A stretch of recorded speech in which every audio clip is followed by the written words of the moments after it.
আচ্ছা কোনছে আল্লাহ বড় না মানুষ বড়? ধরো গাদা, তুই কার হাতে কার জোড়া দেশ? কোড়ায় আল্লাহ আর কোড়ায় মানুষ। যেটা কবার কইছে ওইটা কন। আল্লাহ বড় না মানুষ বড়? আল্লাহই তো বড়।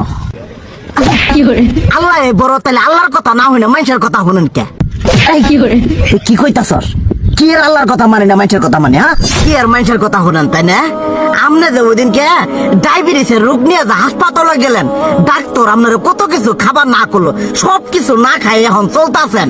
তাহলে আল্লাহ যে আপনারে কইছে যে হারাম খাবার না, সুদ খাবার না, কই আপনি তো কাম কাজ বাদ দিয়ে এলাকার মধ্যে টাকা পয়সা না গায়ে খালি ওইলে দিয়েই খান, নিজেরা টেও হালাল ভাবে কামাই করেন না, ওই সুদ তো না করে টাকা করে লাভ আহে ওইলে দিয়ে দিয়ে চলেন আর পেটা বড় বানাইছেন। শুনেন একটা কথা কই, হারামের কোনোদিন আরাম নাই। হালাল পথে রুজি রোজগার করেন, প্রয়োজনে এড়া বেলা কম খায়েন, তাও শরীর পিণ্ডও ভালো থাকবো, কোনো রোগ বেদও হবো না, আরামও পাবেন, আল্লাহও খুশি থাকবো।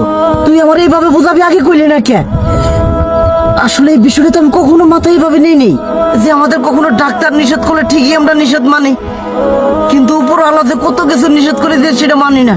আর এই যে হারাম পথে টিয়া পয়সা কামাই করতেছেন, শরীরের মধ্যে দুনিয়া রোগ ব্যাত হয়েছে, দেখা যাইতেছে যা টিয়া হারাম পথে কামাই করতেছেন তার তো বেশি টিয়া মনে করেন জ্বলে যাইতেছে গা বেশি। আজকের পর থেকে আমি আর এই হারাম সুদ খামো না, আমি হালাল পথে চলবো, হালাল টাকা পয়সা ইনকাম করবো। এতে করে যদি একবেলা কমও খাইতে হয় তবুও খামো, তবু আমি আর এই হারাম পথে চলবো না। আচ্ছা ঠিক আছে।